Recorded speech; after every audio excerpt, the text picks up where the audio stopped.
writing is something that you need to kind of focus on, find time without interruptions for several days, preferably several weeks when thinking about the story as a whole. So for Alan Wake, for example, I spent a few weeks of the project locked away in a cabin by a lake to get peace and quiet and write it, and also to get a feel of the proper stage of cabin fever that Alan Wake is going through.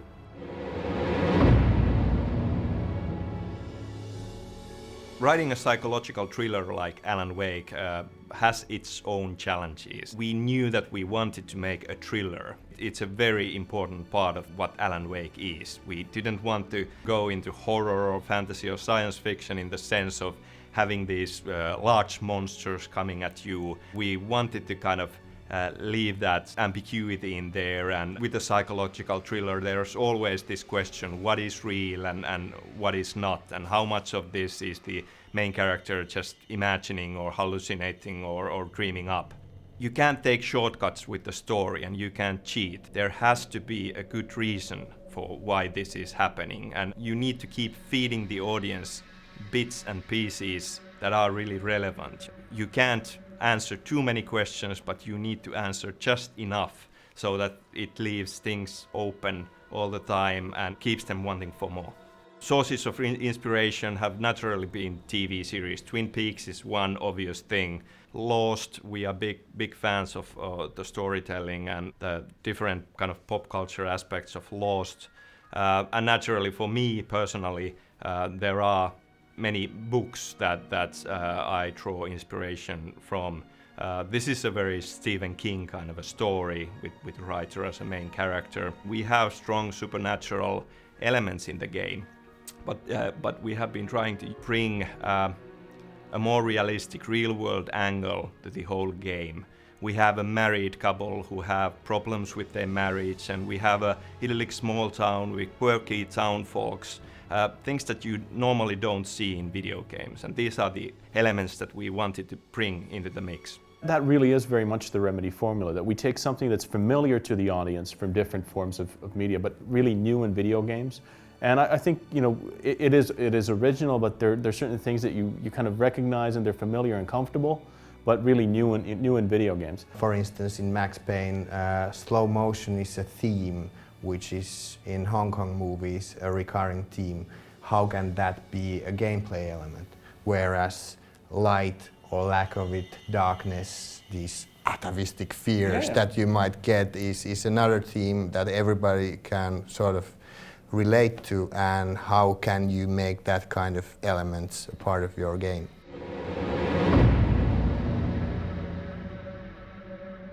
We didn't want to have an action hero as the main character, because that's basically what every action title out there is doing. We wanted an everyman who grows into this role, and that's where kind of the idea of using a writer as the main character came from. I think that every writer puts himself into the story as a whole, but this is fiction and this is pretty far out there, so can't really say that there would be that much real connections. I mean, there are small bits. Naturally you kind of use your own past experience and history.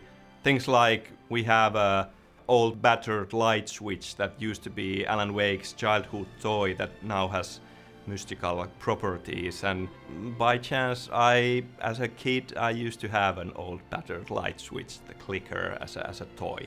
He's a normal person thrust into an extraordinary situation. He's more of a classic hero than maybe a video game hero. So there's the challenges there of making him feel like a normal person. He's a person that you can believe that is real and could exist in other media outside of games as well. He's a bit like you and I. He's not a superhero. He's not, he doesn't have any special powers. He's just a guy that uses his wits and smart thinking to get through the challenges that face him. As an actor, it's a great character. It's like every actor wants a dark, a troubled, kind of a searching character to play. And this is one of those characters. It's as good as any movie script I've read, and I'm talking about movies that I've not been in. I'm talking about, like, you know, it's really A-list writing. I think the writing is really, really sharp, and the story is sharp. All games need opposition, and opposition for Alan Wake was one of the toughest things to nail in this game. We went through quite a bit of versions of the Takens. One of the problems there was that the style-wise, we want to be in that thriller movie area where you can't use fantastic elements so much. You want to keep it personal, inside your head kind of thing. Did I just see something on that guy? Was he moving? His head is maybe spinning. Am I imagining things? That kind of realm. When we started from thinking this almost supernatural kind of classical enemy in these types of films, I know what you did last summer, kind of a type who doesn't talk much, you never see their faces, you don't understand why they are after you, but the plain truth is that they are, and in order to survive you have to do your best. The Taken are supposed to be a very creepy kind of enemy. You don't really know what they are. They sort of represent the unknown in a way, and they should be similar to reality, but not quite there. We didn't want to have too much science fiction, too much supernatural, but on the other hand, we felt it had to be real world, but slightly off. So it took a lot of iteration, a lot of work to make sure that we nailed it in terms of them being human taken over by this dark presence, yet something malignant and dangerous. So we just grabbed some access, went out on the backyard and tried to be scary and tried to go crazy, and took a lot of reference videos with our cameras.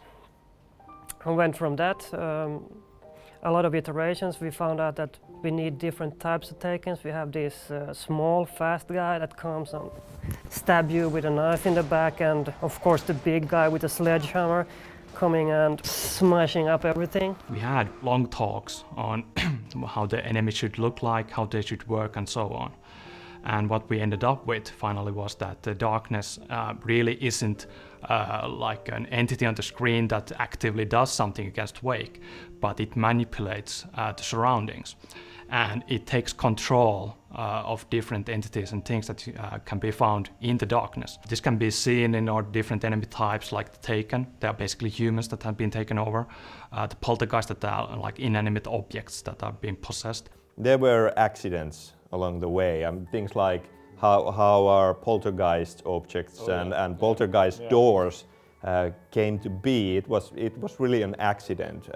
Having these certain type of physics bugs in the game at one point where an object would be violently throwing itself around. Seeing that, it just felt really, really unpredictable and scary. And those were kind of the first things that led to having poltergeist objects in the game. Yeah, actually, because there were physics bugs and the player is a physical entity, because they were trembling so enormously fast, when you hit them, they were deadly. They were deadly, so actually you were pretty scared of them. All the enemies that we have in the game needed to reflect the same thing that all of them reflect, the same visual effect.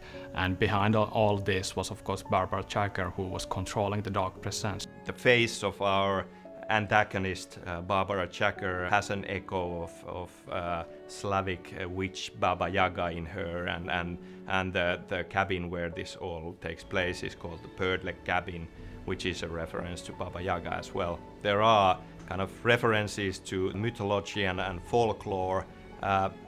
Mainly I feel that they are very, very useful archetypes, that the characters and stories found from old folklore are very much present in today's fiction as well, and they have a lot of meaning packed into them.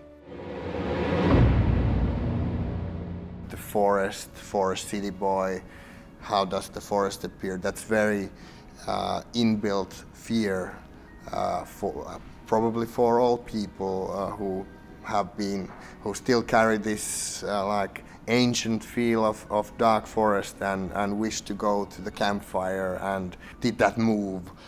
What was that? Like everybody can imagine if fear takes the better of you when you're alone in woods, how you start thinking that all the environment seems to be alive, and sometimes in our game it really is alive, and how there's an axe murderer hiding probably behind each tree. With Alan Wake, the Pacific Northwest is basically the real deal, but it's subjective interpretation of Pacific Northwest. The trees, the machinery, big things are slightly bigger, certain things which are dark are slightly darker, and to bring out that feeling of pressure, the hostile environment. There's quite a lot of fog in Pacific Northwest, especially in the autumn time, which is the time when Wake and Alice are here at Bright Falls area. The fog draws out the silhouettes of the environment, the ferns, the spruce trees. So when you go close, you realize this is a spruce tree, but when you go further up, it's like a layered silhouettes of objects which emerge from the fog, and that also brings more sort of claustrophobic feel, how the forest is pressing on you. We wanted to bring up the psychological side. In the darkness, all the nightmares and the horrors come true, and when you get back into the light, it all seems to vanish away, and it's once again calm. So this is like this emotional step when you get in the light, and then when you go away from the light again, all the horrors and the nightmares come back. To me, light is like safety, order, something that you can understand. Darkness is the unknown that you don't know about, and you're quite sure what's happening there. It's chaos. This can be seen in the poltergeist, in the Bet's effect, in the shadow shields, in all of the main pieces that we have in the game. We wanted to convey the intrigue, the suspense, and make the player emotionally involved and motivated to take Alan Wake to his destiny, to see what happens to him, and hopefully help him to solve the mystery of his missing wife, solve the mystery of this town of Bright Falls. What does it all mean, and how can this all be?